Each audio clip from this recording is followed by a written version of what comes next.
Good morning, everybody. It is our 8 a.m.-ish on Saturday morning Eastern coffee chats that we've been doing during this, really weird, challenging time. And so this video is actually being made on, I think, May 2nd, 2020. And so maybe, good morning, Megan, maybe a lot of us are having this maybe weird moment. I don't know about you, but I am a little bit of, gosh, good morning, Mary. What are we expecting next? What's going to happen next? And I think that's a really, good morning, Megan. I think it's a really difficult challenge for most of us, because if you have struggled with food or weight worries, so much of the thoughts and the thinking and behaviors around food and weight worries are about either lack of expectancy or what we expect to happen is going to be terrible. So basically we take things in our own hands, right? And so I was thinking about the word expectancy, and I try to set that, for example, I try to set that up personally in my own sessions with introducing people to my room and my space, because I work virtually and I have for a long time. And when people call me to show if they have some interest in working with me, it's like, this is how it's going to go, and here's how long to expect, and here are some of the things we will be able to work on together. And I think that we all appreciate and enjoy expectancy. And I'm making this video about this topic this morning, and feel free to ask me any questions as well about any topic around food, weight, movement, trauma integrated somatic work, whatever. Those are my topics that I can speak well on. A little bit of different, of course, the nutrition stuff, of course. That's kind of, without being said, I'm not an expert in every single nutrition thing there is, because that's not possible. But I'm pretty good at body burnout concerns, and I'm good with PCOS, and I'm good with gut health things, and all that. Sports nutrition, not too bad about either. So if you have some of those questions, let me know. I'd be happy to help, but at least to the best of my ability in this weird, virtual world we live in. So anyway, didn't mean to change subjects. So I don't know about you all. I'd love to hear what's happening in your area of the world. Like where I live in Florida, we're opening stuff up, 25% capacity, meaning if you want to go to a restaurant and there's 4 seats, 1 seat will be open for use at any one time. I think that they're opening up parks to go walk in, stuff like that. I do believe they're opening up some businesses as well, and the same kind of rule applies, very few people in there at a time. And when I've talked to people, some people are obviously very excited about that, and some people are like, it's going to be too much. People are going to be jumping in there too much. So, and I think that this next turn is bringing up another set of oh my gosh, what do we expect next now? And that can be, and that would be another reason why food and body talk might be up. So let me keep going with that topic here in a second. So Mary, do I feel safe for the openings? I feel, it's a hard question. Do I feel safe? I feel ambivalent. I'm going to be really truthful. It's I understand why they're doing it. I know that I'm not really concerned about, to be perfectly frank, I'm not really concerned about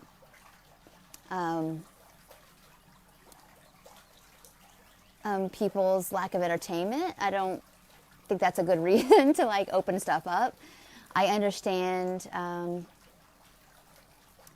why they're doing it for people's businesses and financials and getting back to work. I understand that, and so I feel good for the people who get to go back to work. I guess that's how I feel. Safe, I don't know if that's the right thing. I actually, because so much of what my life was before this was pretty much mostly home anyway, my life isn't super changed in terms of like how much I go do stuff. So for me personally, there's my answer. Collectively, do I feel safe? Yes. Do I worry about other people not being mindful of others? Yes. So maybe that answers your question. So I know I said, Mary, you live near Philly and the governor has us last. We've been, I know you guys have been hit so hard, and I'm so sorry about that. It's got to be, like, it's in lack of, like, what do we expect? If you're expecting to be last, maybe that's a question for you. If I expect to be last opened up in this world, what do I do? What does my food look like? What does my movement look like? What does my mental health care look like?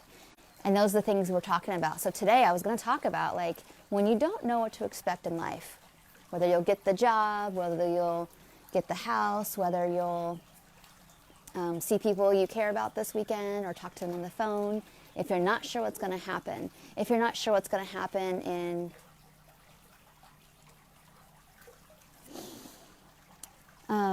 if you're not sure what's going to happen with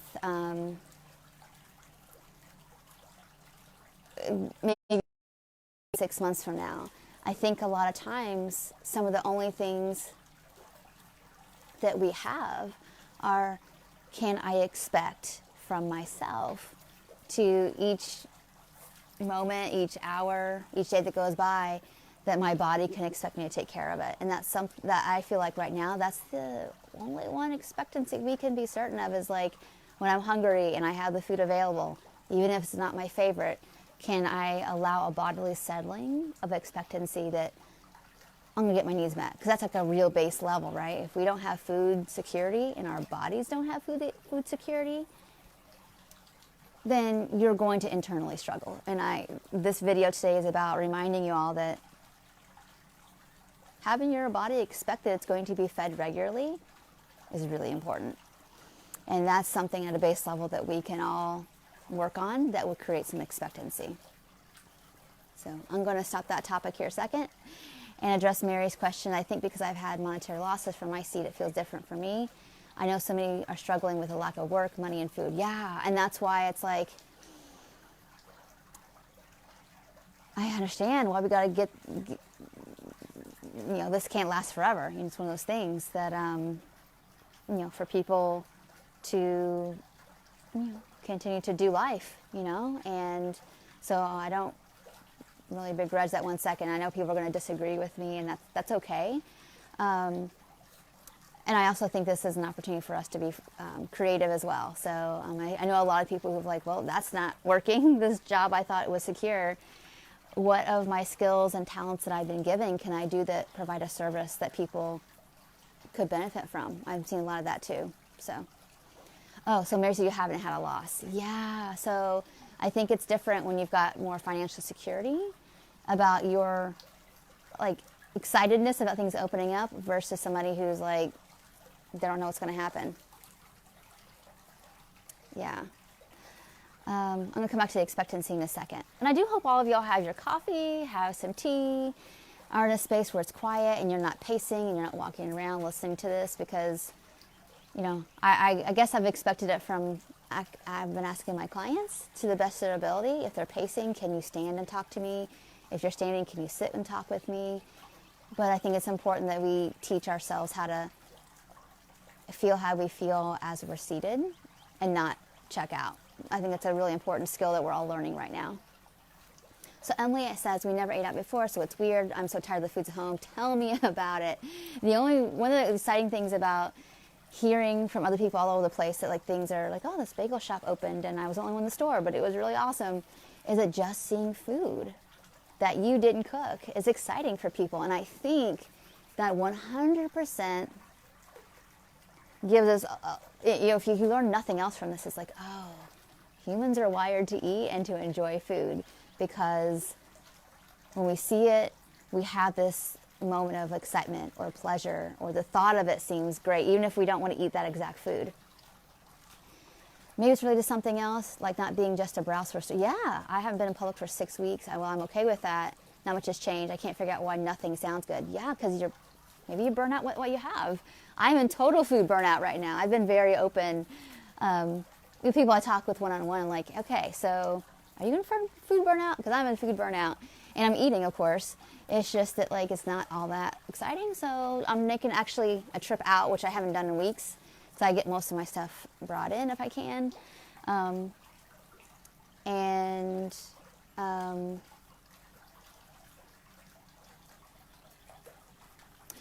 So I think, first, I've been talking to people about this topic, is that sometimes it's emotional, like Mary is saying, like, I just haven't had enough variety. That could totally change. For me, it's just not enough variety. That's been like a little food boredom, but I'm getting enough. So I am going to a place I typically don't go, because the place I typically go, they're out of so much again that it's like, oh, okay.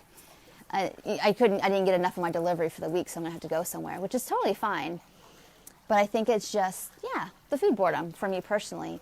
But I think for a lot of people, there's also, if your choices are limited because of diet mentality, then you're going to have those same bored feelings as well. If your choices are limited and you're even 10% calorie restricting, let's say that you need 2,000 calories and you're eating 1,900, but you're doing that daily, that's enough to get your body mind to be thinking about food as well. It doesn't take much, because again, we're humans and we're wired to eat and to get pleasure from food.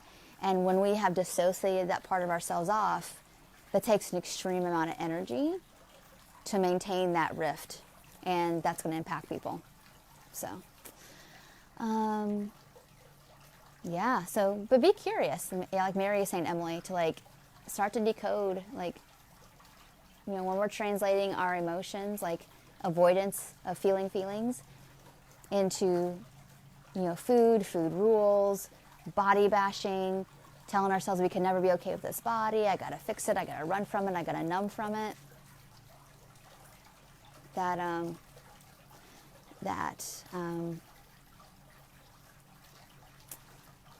We're going to have other things crop up with our food behaviors, and it's going to show up, and you can't control that.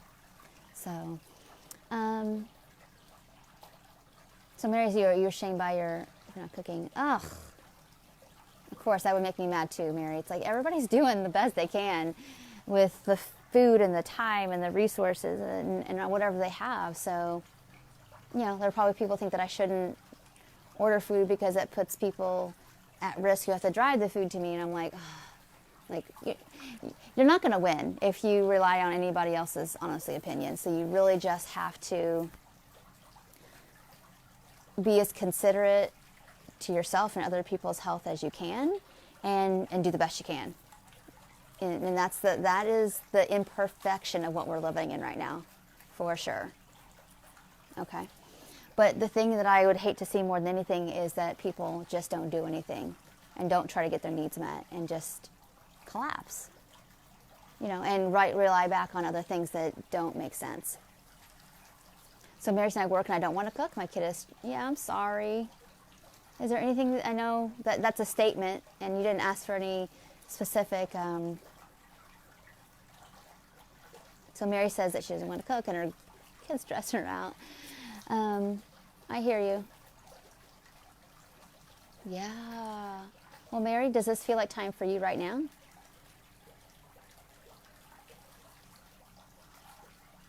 And if this is time for you right now, can that land? Can that land somehow? So I'll come back to you. So Emily's saying, I'm right there with the emotions, numbing. You love being home, sewing, and watch the kids play.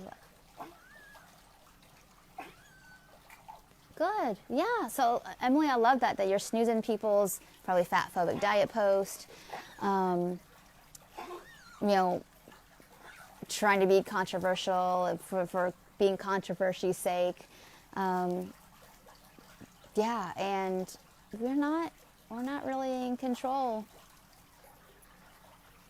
So the best we can do is the expectancy, like the title of this video, of what we can do, which is I'm going to get up and I've got this space for myself, unless, something happens out of our control again, but we can return back to home base of what we knew we were going to do. And so again, a lot of people that I'm finding that are doing much better in general at this time, they do have some expectancy of like, I know that I need to give myself some outdoor bird singing listening time. I know that I need to take a longer shower if I can. I know that I need to lay in bed more where I can that's not numbing out and just to have some space for myself. I know I need to order groceries more often than I think I need to or I should, or go. But also the opposite is not maybe constantly leaving the house because I can't slow down either. You know, so expectancy of like, I'm going to be home, so what kind of things make sense?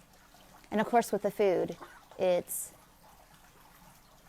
you know, my body's going to expect me to eat regularly, and I'm going to get signals about that. And so I need to expect that as well. So I wonder if anybody has any thoughts today about expectancy. Like, what are you noticing helps you stay out of future tripping with your food or your body or your life? What helps you right now? Yeah, Mary, you might need to get off social media more. I mean, I'll be honest, I don't read too much. Like, sometimes I even ask my husband, like, what's going on in the world? Like, I'm here to do, you know, to support my community, and that's about it. I don't scroll too much. Because it's like, or I go to trusted sources I know that do their darndest to be regulated and to think critically and deeply and thoughtfully about things. So that's what I do. To like, not let the Groundhog Day of life be a thing. So. Oh, good question, Emily. So what do I do with my life, basically? I have a schedule because of client work. So it's pretty much, I mean, again, my life has been pretty, it's not really changed much, except for I don't have a commute to school. So I actually have a little bit more time in the mornings to be with my daughter a little bit. But I get my day started pretty much at 8 o'clock, sometimes 7:45. And I kind of work throughout the rest of the day, and I have a scheduled lunch break where it's like I have this hour that, you know, I'm not really doing much but like being with my daughter, eating lunch, goofing off a little bit. I don't have set time for exercise. I do it where and like here I can. And sometimes I just move my body in like little bursts of stretching or whatever. You know, I had exercise addiction for real. So I really just do very day by day what's my body need me to do kind of stuff. And if I have times it's more intense, or times I have lots of times where I don't do much of anything except for just move around my house and stretch. That's it. But you know, I guess meals are pretty. It's pretty normal. You know, it's like 3 meals a day and snacks when I need them, kind of thing. So I know you're looking for like, tell me what you do hour to hour. I think because my work helps me have boundaries around what I do when. That it's kind of a natural thing. So if you don't have that, I think it's really important that you set those, like that you're going to call a friend at a certain time. My daughter, I have that set up for my daughter. Like, she has her schoolwork time, her free time. She talks with her friend on FaceTime all afternoon time. We have our time during the middle of the day. So I've done that for her, if that makes sense. And we have regular meal times just because it works out that way. But, I mean, I guess that there's some routine. I hope that helps. I don't want to be too specific because you can imagine the danger of that is like trying to do what I do, but that might not work for you. So, all right, so let's see here.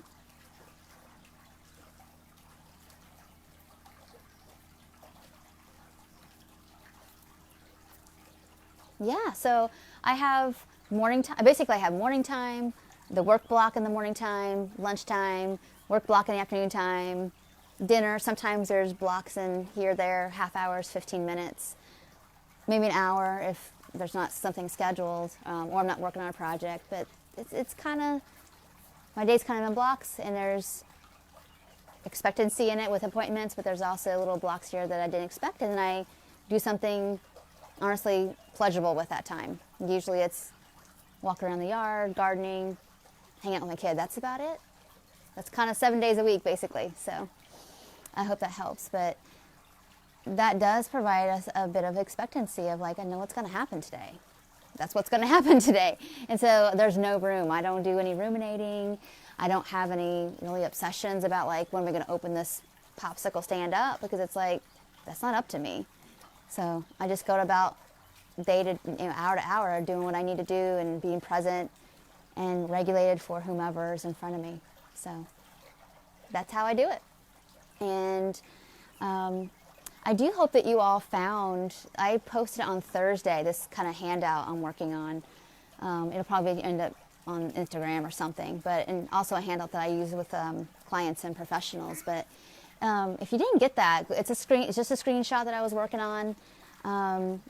But if you didn't get that for Thursday, I'll post that below. But it's kind of like the steps that I would suggest people do if they're ruminating, if they're numbing out. It's like you got to catch the body in those moments and help the body more into safety before you're ever going to like be able to make decisions based off of like in the moment, the adults were leading the show, thoughts, activities, all those kind of things. Because otherwise we're just kind of white knuckling, we're copying somebody else, but we're not really for sure if that's right for us. So I think it's really important that we regulate and then relate to ourselves and with compassion, and then do the problem solving, make the decisions about what you're going to do with your time and your day. So yeah, I'll post it back here as well again under this point, but I think it's really important. So all right, I hope all of y'all have a really good weekend. Plan for something good. Like I said, I'm going to get out this afternoon,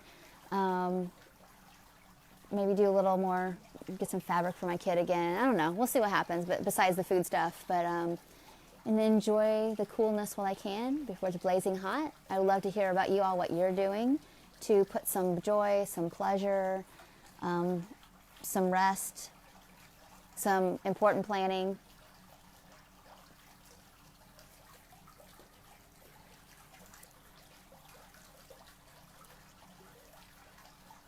Okay, yeah, Emily, if that works for you, having a block. I mean, that's kind of how my days look. I'm glad, Mary, this feels like it's feeding you as well. So think about it all this weekend, some expectancy, because you can't rely on that from the external. You really can't. But it's more about what can you do in your moment to create expectancy and regulation. And that is going to, whether it's with your meal plan. When I say meal plan, like, how you eat basically, whether it's with how you shop, how you do your work, how you connect with people, there really needs to be like this expectancy about it, so there's no rumination. Rumination causes anxiety. Anxiety causes us to want to get out of our bodies, and then the eating just goes to where.